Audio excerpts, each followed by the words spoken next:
Selamat datang di channel YouTube Fernando De Caprio, channel yang membahas politik dan hukum, channel tempat berkumpulnya orang pintar. Kata orang bijak, orang pintar ketemu dengan orang pintar. Orang pintar tidak akan ketemu dengan orang bebal.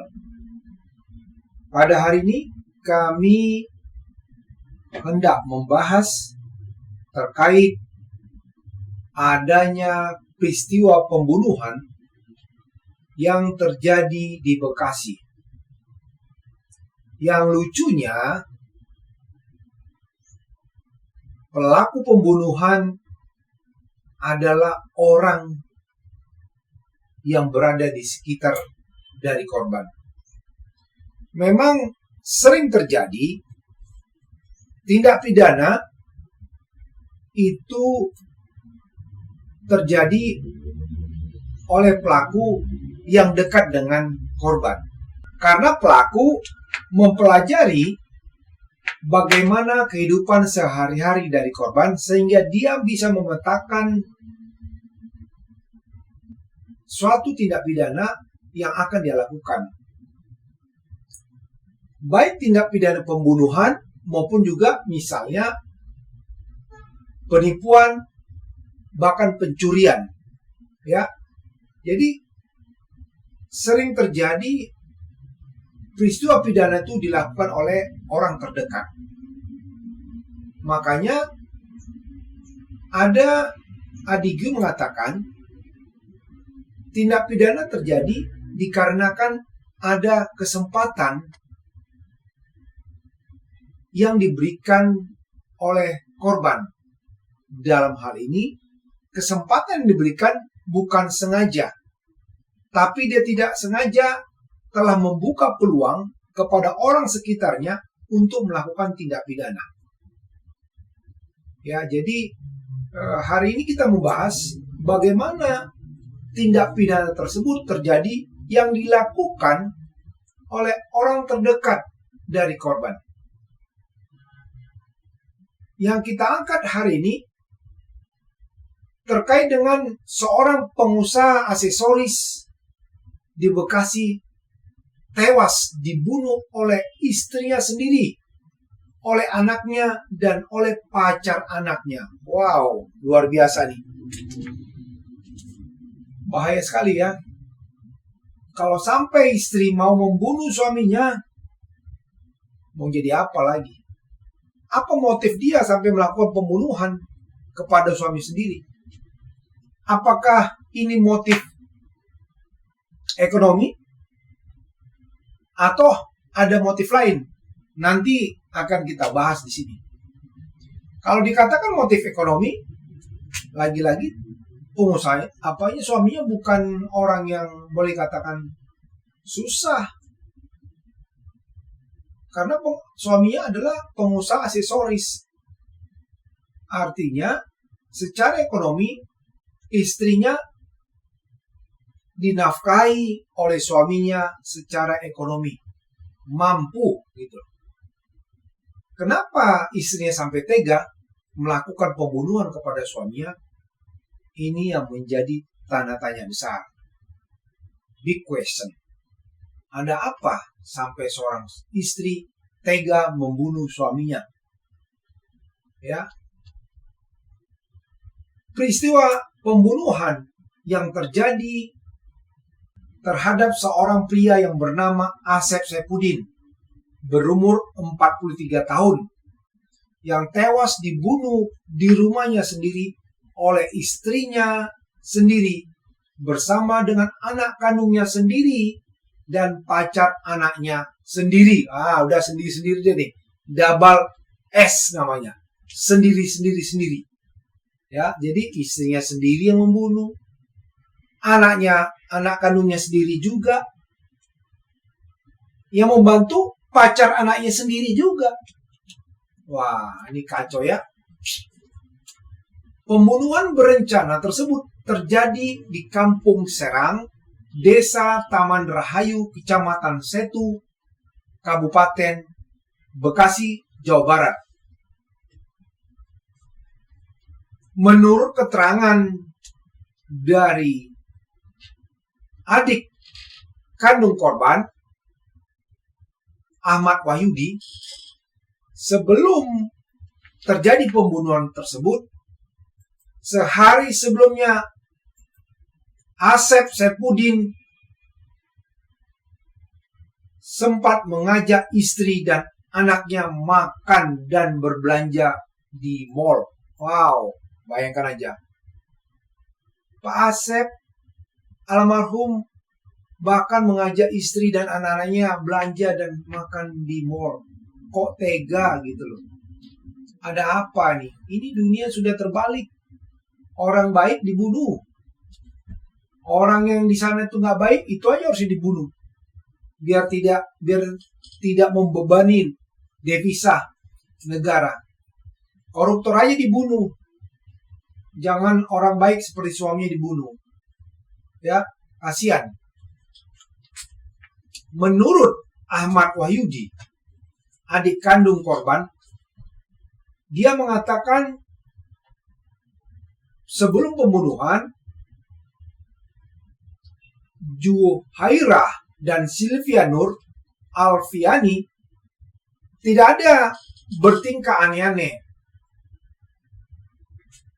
Ya, artinya ya biasa-biasa saja, baik-baik saja tingkah mereka sebelum membunuh suami atau bapaknya sendiri. Mereka tidak ada membuat tingkah-tingkah aneh. Baik-baik saja. Ini yang susah ditebak. Kayaknya baik-baik saja, ternyata sedang tidak baik-baik saja. Menurut Yudi, sebelum peristiwa pembunuhan tersebut, korban bersama istrinya berangkat ke mall sehabis maghrib dengan menggunakan kendaraan pribadi beliau. Nah, setelah pulang dari mall belanja, ya, korban bermain bulu tangkis bersama teman-teman, ya. Nah, mungkin karena kecapean, sudah capek sekali, ya korban pergi tidur, wajar ya. Ya memang lagi-lagi kalau bermain olahraga tuh jangan diporsir. Nah, karena mungkin kecapean inilah korban tuh dieksekusi jam 3 atau setengah 4 subuh. Wow, kasihan sekali almarhum.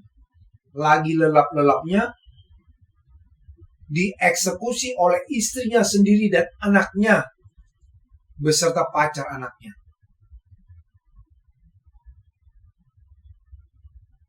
Pembunuh dari korban Asep adalah istrinya yang bernama Juhairah, berumur 45 tahun.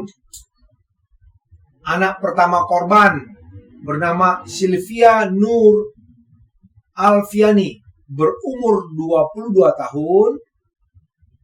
Dan pacar korban, pacar anak korban maksudnya, pacar anak korban bernama Agisko Pramada, berumur 22 tahun.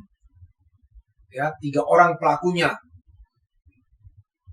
Korban Asep dibunuh dengan cara dicekik dan dianiaya saat sedang tidur di ruang tamunya sendiri.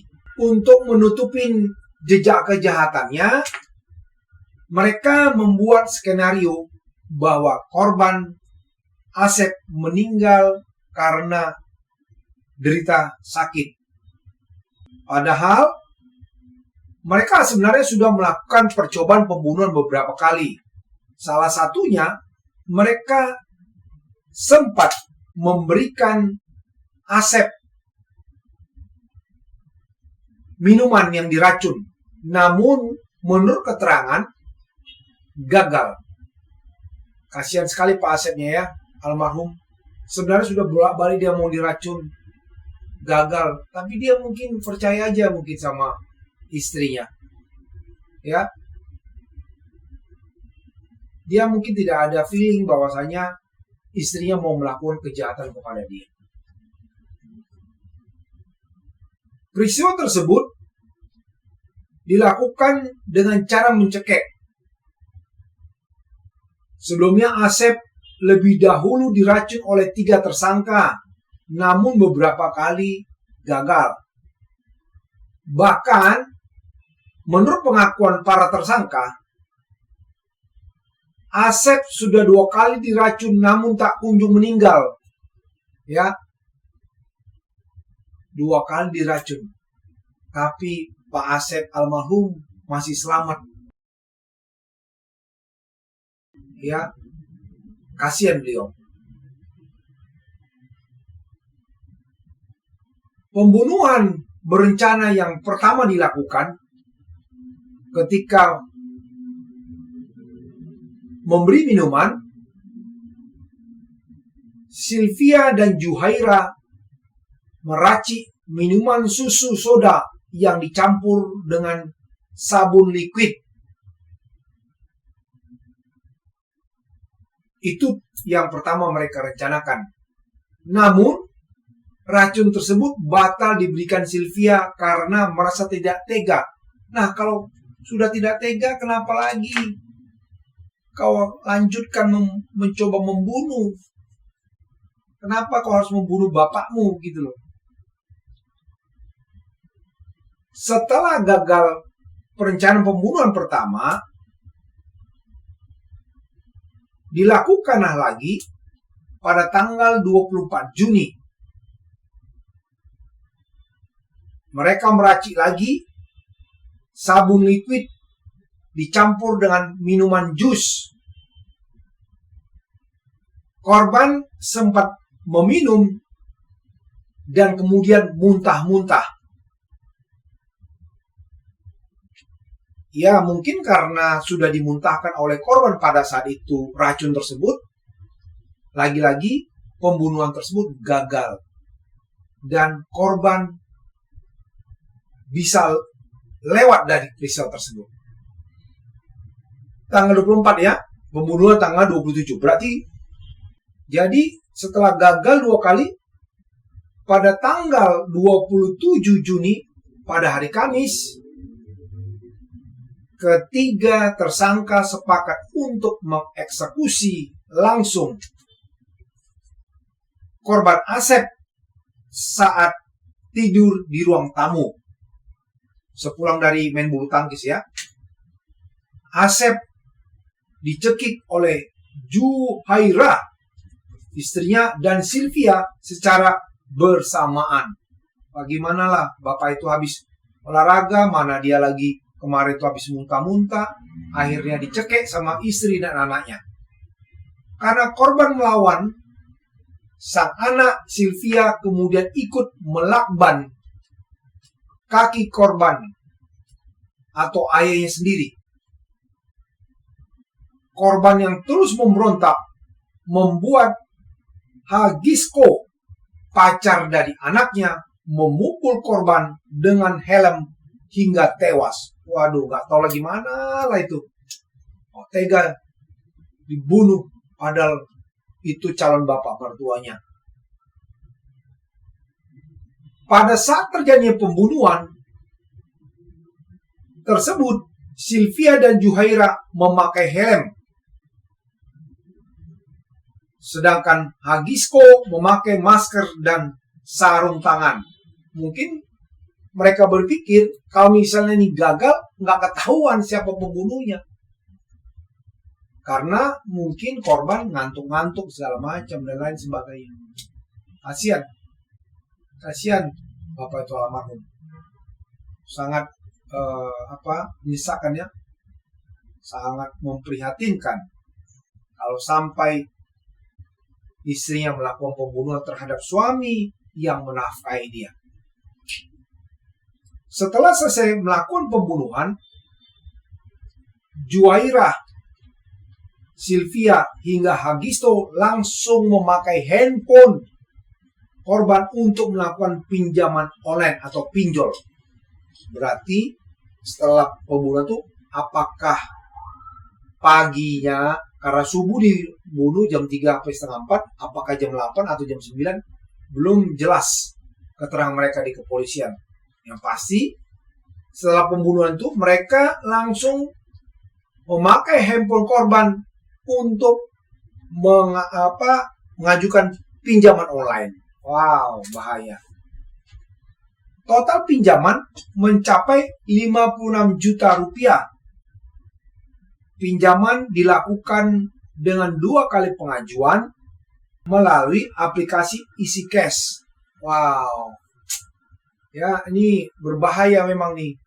Kalau misalnya pinjol ini disalahgunakan oleh orang yang tidak bertanggung jawab, menggunakan data pribadi orang.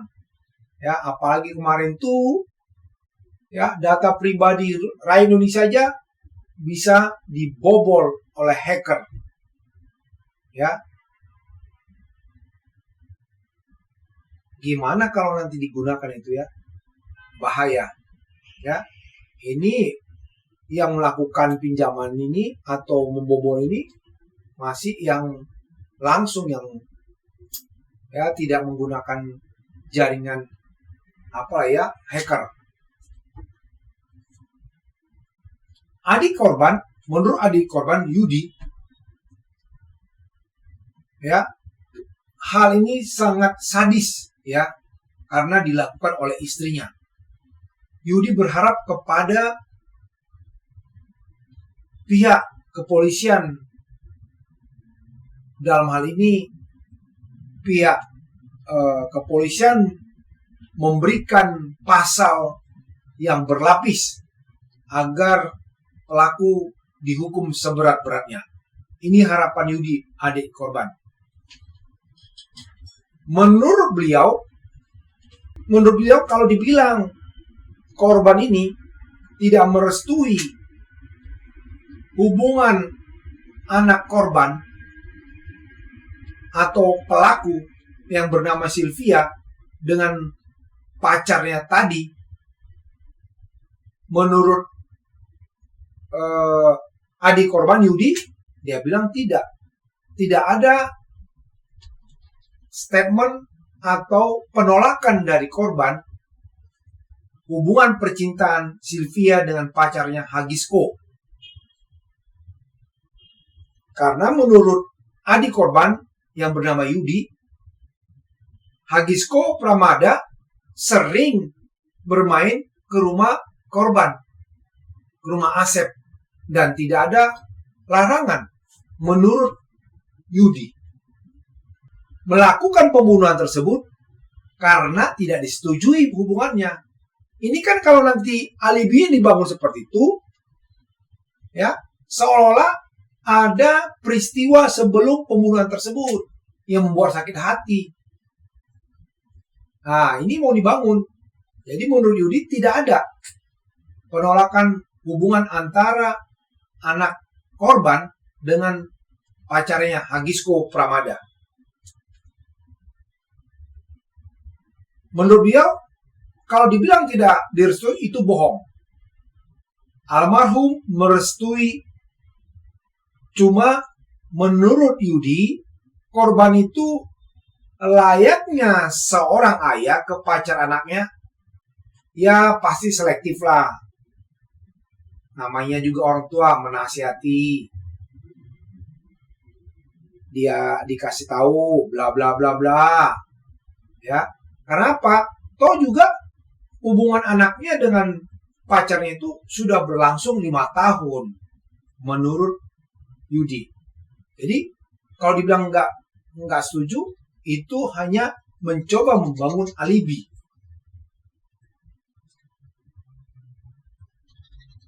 Ketika membunuh Asep,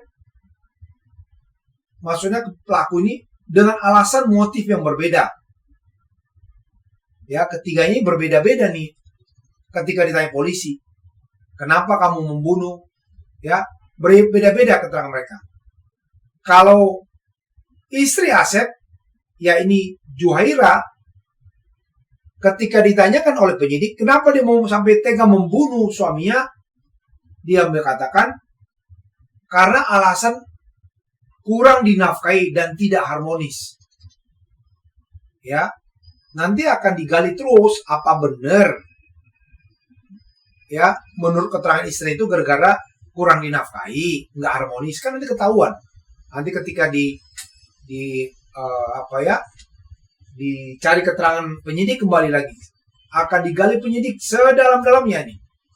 Ya, dia boleh dalam KUHP katakan tersangka mempunyai hak ingkar terkait dengan peristiwa pembunuhan atau peristiwa pidana yang dilakukannya. Itu di KUHP pun dikatakan dia mempunyai hak ingkar.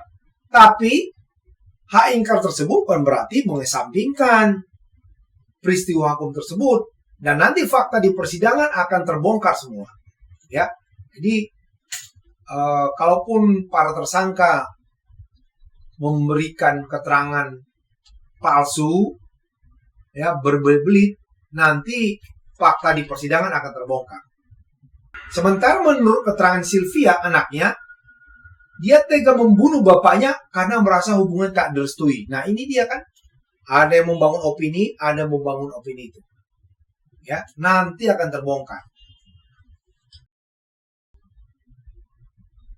Setelah membongkar peristiwa pidana tersebut, akhirnya polisi